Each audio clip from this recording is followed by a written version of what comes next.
स्वागत है आपका दस्तक लाइव में। आइए बढ़ते हैं इंदौर की खबरों की ओर। इंदौर के बाणगंगा थाना क्षेत्र की वृंदावन कॉलोनी में स्थित श्री गणेश बुजुर्ग आश्रम महिला उत्कर्ष संस्थान से 10 बांग्लादेशी युवतियां अब तक फरार हो चुकी है। दिलचस्प की बात यह है कि युवतियां 2-2 माह के अंतराल में 3-3 के गुट अलग अलग तरीके से अपनाकर युवतियां भाग खड़ी हुई है। शेल्टर होम प्रबंधक ने इस मामले में गुमशुदगी की रिपोर्ट भी दर्ज करवाई है, लेकिन इस मामले के सामने आने के बाद कई सवाल खड़े हो रहे हैं, क्योंकि ये वही युवतियां हैं जो गैर कानूनी तरीके से लाकर बंधक बनाकर रखी गई थी और उनसे जिस्म फरोशी से लेकर ड्रग पैडलर्स के रूप में काम करवाया जाता था। दरअसल साल 2020 में एमडी ड्रग्स के मकरजाल पर विजयनगर पुलिस ने शिकंजा कसा था और इसी मामले की जांच के दौरान विजयनगर थाना क्षेत्र के महालक्ष्मी नगर में स्थित एक होटल में 16 बंधक युवतियों को छुड़ाया गया था, जिसमें से 10 युवतियां बांग्लादेश की निकली थी, जो कि अवैध तरीके से बांग्लादेश भारत सीमा को पार कराकर लाई गई थी। वहीं 6 युवतियां अन्य राज्यों की थी। इसके बाद बांग्लादेशी युवतियों को बाणगंगा क्षेत्र के शेल्टर होम में रखा गया था। इस बीच कोरोना की पहली लहर आई और फिर इस साल दूसरी लहर आई। दूसरी लहर के बीच एक के बाद एक सभी युवतियां अलग अलग ग्रुप बनाकर शेल्टर होम से भाग गई। बताया जा रहा है कि युवतियों को जिस्म फरोशी के लिए पहले कोलकाता, बाद में मुंबई और फिर डिमांड आने पर अन्य शहरों में भेज दिया जाता था और ऐसे ही 10 युवतियां भी इंदौर लाई गई थी। जानकारी के अनुसार ड्रग्स माफिया सागर जैन उर्फ सैंडो से युवतियां जुड़ी हुई थी। हालांकि इस मामले में जिम्मेदारों के अलग अलग विरोधाभासी बयान सामने आ रहे हैं, जिसके चलते युवतियों के फरार होना किसी तिलिस्म से कम नहीं माना जा सकता, क्योंकि आने वाले महीनों में युवतियों के बयान होना है। लिहाजा अब पुलिस के लिए सभी युवतियों को ढूंढ निकालना एक बड़ी चुनौती होगी। शेल्टर होम में काउंसलिंग का जिम्मा डॉक्टर नेहा शर्मा का है। दूसरी ओर केयरटेकर के रूप में दिव्यांग महेश शर्मा के पास जिम्मेदारी रहती है। बाणगंगा पुलिस के उपनिरीक्षक स्वराज डावी ने बताया कि शेल्टर होम के केयरटेकर ने युवतियों की गुमशुदगी की शिकायत बाणगंगा थाने में दर्ज कराई है। पुलिस की माने तो लंबे समय से युवतियां शेल्टर होम में थी और 10 बांग्लादेशी युवतियों की गुमशुदगी दर्ज है और सभी का बांग्लादेश का पता ही दिया गया है। पुलिस ने बताया कि 1-1.5 महीने के अंतराल में युवतियों की गुमशुदगी दर्ज हुई है और पुलिस सभी की तलाश में जुटी हुई है। वहीं शेल्टर होम के केयरटेकर महेश शर्मा की माने तो 3 लड़कियां हाल ही में बिना बताए चली गई, जिनकी गुमशुदगी दर्ज कराई गई है। उन्होंने बताया कि अब तक 9 युवतियां शेल्टर होम से जा चुकी है और 3.5 महीने में युवतियां 3-3 के गुट में गई है। हाल ही में जो युवतियां गई है उन्होंने गेट पर किसी के नहीं होने का फायदा उठाया और भाग निकली। वहीं इसके पहले युवतियां शेल्टर होम से कूदकर भागी थी और उससे पहले साड़ी बांधकर भी जा चुकी है। महेश शर्मा ने बताया कि युवतियों का आश्रम के प्रति अच्छा व्यवहार था। वहीं उन्होंने अहम बात यह भी बताई कि शेल्टर होम पर 2-2 पुलिसकर्मियों की ड्यूटी लगी रहती थी और समय समय पर शेल्टर होम में पुलिस अधिकारी भी आते थे। इधर इस संवेदनशील मामले पर इंदौर आईजी हरिनारायण मिश्रा ने साफ किया कि साल 2020 में किए गए रेस्क्यू मामले में कोई गिरफ्तारी नहीं की गई थी और युवतियां वैधानिक प्रक्रिया व पुलिस अभिरक्षा में नहीं थी। उन्हें शेल्टर होम में सुरक्षित तरीके से रखा गया था, जहां उनके जाने की सूचना है। पुलिस उनको तलाश करेगी, क्योंकि पुलिस को आने वाले दिनों में जो ट्रायल चलेगा उसमें उनके बयानों की जरूरत पड़ेगी। पुलिस निश्चित तिथि के पहले वापस लेकर आएगी ताकि सही समय पर उनके बयान कराए जा सके। आईजी ने कहा कि युवतियां गिरफ्तार नहीं की गई थी, पुलिस अभिरक्षा में नहीं थी, लिहाजा उन्हें रहने के लिए बाध्य नहीं किया जा सकता था, लेकिन उन्हें संरक्षण में रखा गया था। वहीं आईजी ने यह भी बताया कि शेल्टर होम में परंपरागत रूप से जो गार्ड लगे रहते थे और युवतियां पुलिस अभिरक्षा में नहीं थी और मौके से 10 महिलाएं जा चुकी है। हालांकि इस पूरे मामले में ह्यूमन ट्रैफिकिंग के अलावा जिस्म फरोशी और प्रताड़ना से लेकर अवैध रूप से सीमा पार कराने के मामले में सुनवाई होना है। लिहाजा अब पुलिस के लिए बड़ी चुनौती ये है कि वो किसी भी हालत में युवतियों को ढूंढ निकाले, नहीं तो पुलिस की मुश्किलें बढ़ सकती है।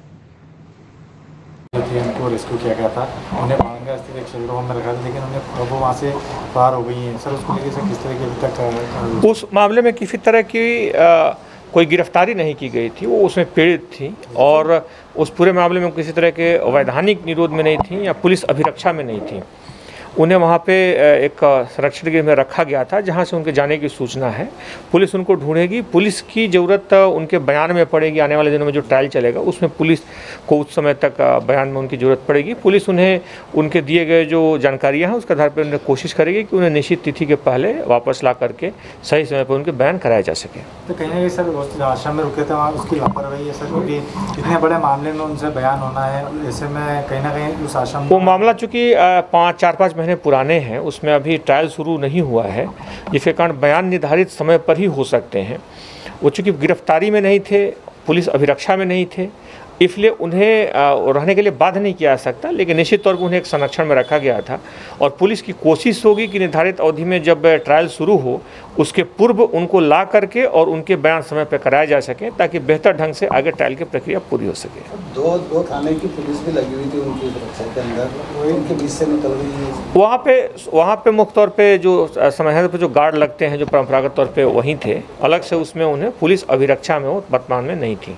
सर कितनी महिलाएं वहाँ पे जब उसमें बचाया गया था उसमें 35 से ज़्यादा महिलाओं को बचाया गया था, जिन्हें अलग अलग जगहों पे जो रह रही हैं, और बाद में आने वाले दिनों में उनके बयान भी होंगे। शेल्टर होम से कितनी महिलाएं गई हैं? अभी जाने वाले महिलाओं की संख्या लगभग 10 के आसपास है। 10 महिलाएं वहाँ से गई हैं। जी क्या गुमशुदगी दर्ज करवाई थानों में आपने? कुछ नहीं, मैं गया था वहाँ पे थाने पे, तो और कई लड़कियाँ चली गई थी 3, तो उनको हमने पूरी जानकारी वगैरह दी है, और करीब करीब शाम को 7:30-8 बजे के लगभग वो निकली थी यहाँ से बिना बताए किसी को। कब की बात है ये है ऐसा कौन सी तारीख है? कोई 4 मार्च बतला, 4 मार्च 14 तारीख, इस तरह की कोई तारीख है सामने? जी मैं अभी बता दूँगा, मेरे पास है रिकॉर्ड। कितनी लड़की गई हैं अभी तक? अभी तक 3 और 3 6 3 9 गई थी। 9 गई हैं। जी। कितने दिनों के अंदर गई हैं तीनों 9 लड़कियाँ? ये 3 महीने के अंदर अलग अलग गई हाँ, हैं? 3 और 3.5 महीने के अंदर। अभी कब गई हाल फिलहाल में? अभी गई हैं ये कितने दिन पहले? 2 तारीख को गई शायद। हाँ। क्या बोल के गई? कुछ मायने थे? कुछ बोल के कि नहीं, बस यहाँ बैठी थी और मेरे पास आई थी, बोल मेरे को अंडे ला देना, तो मैंने कहा पैसे ला दो, मैं अंडे ला दूँगा। और उसके बाद में फिर वो मसाला लेने गए थे यहाँ से, मसाला ख़त्म हो जाता है तो किचन में लेने जाना पड़ता है। वो मसाला लेके और वो लोग यहाँ से कुछ बर्तन लाए, वो उधर देख लिया होगा, कोई दिखा नहीं, तो इस कारण से गेट से खोल के निकल गई वो। बाकी जो पहले वाली गई थी वो किधर से गई थी? वो तो ऊपर से कूद के गए थे इधर से, पीछे साइड से। जी। और एक बार जो गई थी वो साड़ी बांध के उतर गई पीछे साइड से, नाले की तरफ से। पुलिस ने कोई तलाशी गुमशुदगी लिखवा रखी? हाँ, गुमशुदगी लिखवा रखी है। कहाँ से आई थी लड़कियाँ? ये बांग्लादेशी थी और यहाँ ही इंदौर से पकड़ाई थी। विजयनगर पुलिस और MIG थाने, दोनों थाने के अंतर्गत थी। एक नाबालिग थी? सभी नाबालिग थी, बालिग थी? नहीं, सब ये सब बालिग की। सही बालिग थी। जी, 18 से ऊपर। उनका व्यवहार कैसा था, क्या था सब कुछ? हमारे प्रति तो ये बहुत बढ़िया व्यवहार था, कोई किसी से ये नहीं है, मनमुटाव वगैरह किसी नहीं, आराम से रहते थे। खाना पीना सब मैडम अपनी तरफ से सब ज़्यादा ही करवाते थे। यहाँ पर पुलिस वाले भी लगे रहते थे उनके लिए? हाँ, पुलिस वाले हैं। कितने पुलिस वाले लगे होते हैं? उनकी 2 की ड्यूटी लगी हुई रहती, 24 आवर। आज भी हैं? आज भी है ना, एक पुलिस वाले बैठे होंगे। अच्छा ना। फिर भी वो सेंध लगा के भाग गए? जी हाँ। गुमशुदगी है थानों में, बाड़गंगा थानों में? जी, सभी की दर्ज करवा? सभी की 9 की करवा रखी, मैं खुद ही करवा के लाया। 9 लड़कियाँ? जी हाँ। कोई अधिकारी यहाँ दौरा करने आए हों? आते हैं ना, ये SP साहब वगैरह आते हैं, और थाने से भी आते, प्रियंका वगैरह मैडम वगैरह आते रहते हैं। ये लड़के भागने के बाद कोई दौरा करने आए थे अधिकारी? आए थे ना, उसी समय आ गए थे, करीब सूचना मिलने के 15 या 20 मिनट बाद आए। कुछ मिला हो CCTV फुटेज इस तरह की कुछ चीज़ मिली हो यहाँ पर? हाँ, CCTV का वो अंदर देखा था उन रूम में, पर हाँ अभी तो नहीं, वो राज भैया आते हैं, उनको पता रहता है इसका। CCTV में जाते हुए? हाँ। क्या नाम है पहले आश्रम का? ये तो महिला उत्कर्ष संस्थान। कौन है यहाँ पर? डॉक्टर नेहा शर्मा है। आप यहाँ कौन है? काउंसलर के पद पर। क्या नाम है आपका? महेश शर्मा। गेट के पास, ये इधर गेट है ना, और एक हमारे पास पूछने आई थी कि अंडे के लिए।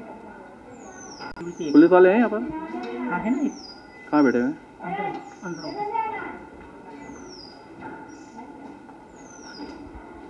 दीवार कौन थी वो? अभी जो गई थी वो तो कमल जी की मैडम है ना, उनको बुला लेता हूँ। मैडम चोरे जी मैम छप गई। हम चेयरपर्सन से ही बात करवा देते हैं। डॉल दीदी का नंबर है ना आपके? उनको फ़ोन लगा दो।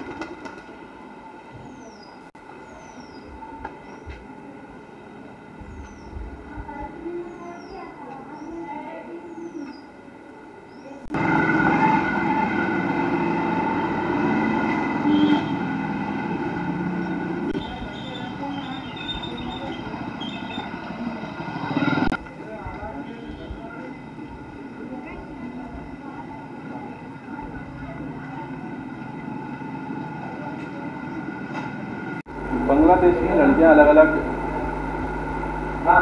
जगह भागी हैं चेकिंग के फ्रॉड में, आश्रम में थी, वो पुलिस ने पकड़ लिया। क्या पूरा घटनाक्रम? ये महिला उत्कर्ष संस्थान है वृंदावन कॉलोनी में, और उनके केयरटेकर द्वारा थाने पे सूचना दी गई है, और यहाँ पे कुछ बांग्लादेशी महिलाएं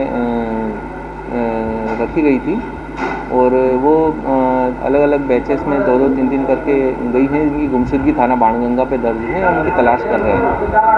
कब से यहाँ पर थी ये एग्जैक्ट समय तो मुझे जानकारी नहीं है, लेकिन 5-6 महीने से थी ये महिलाएं हैं। कितने लड़कियों की गुमशुदगी दर्ज हुई? ये करीब 10 लड़कियों की गुमशुदगी थाना बाणगंगा पे दर्ज हुई है। अभी बांग्लादेशी है? हाँ, जो एड्रेस उन्होंने लिखवाया है उसके हिसाब से बांग्लादेश का एड्रेस ही दिया गया है। ये मतलब कितने कितने दिनों में गुमशुदगी दर्ज हुई? ये 1-1, 1.5-2 महीने के अंतराल में गुमशुदगियाँ दर्ज हुई हैं। उनको कोई पता नहीं की गई है? अभी उनकी तलाश लगातार जारी है, और तलाश की जा रही है। सभी आसपास थानों को और सभी पुलिस को सूचना दी गई है इसमें, और उनकी तलाश की जा रही है। किस अपराध में यहाँ पर थी? इसकी जानकारी मुझे नहीं है कि ये किस अपराध में थी। ये हमारे थाना क्षेत्र के अंतर्गत ये आश्रम पड़ता है, इसलिए इसकी गुमशुदगी हमारे बाणगंगा थाना पे दर्ज हुई है। 10 लड़कियाँ हैं जी। सभी वाली भी हैं? हाँ, बालिग लड़कियाँ हैं। आपका नाम? उपनिरीक्षक स्वराज डाबी, थाना बाणगंगा।